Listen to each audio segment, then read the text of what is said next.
పెద్ద ఆవు రోజుకి 26 లీటర్లు అవుతుంది. ఇది రోజుకి 20 లీటర్ అవుతుంది. దాని పోతుడు దీని ఆడుతుడు. ఇది ప్రెగ్నెంట్ సైజు. ఇది జున్ను పాలు టైంకి 7 అవుతుంది. ఇది నిన్ననే 8 జున్ను పాలు ఆడుతుడు.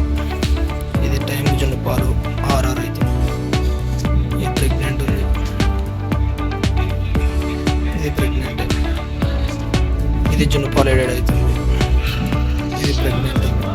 ఇది క్రాస్.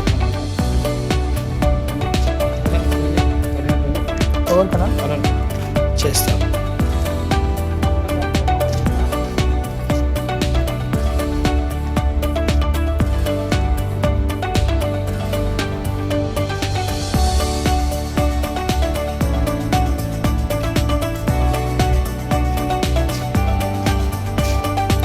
ఈ 2 3 సన్లై. ఇది టైంకి 7 అవుతుంది. ఇది టైంకి 8:30.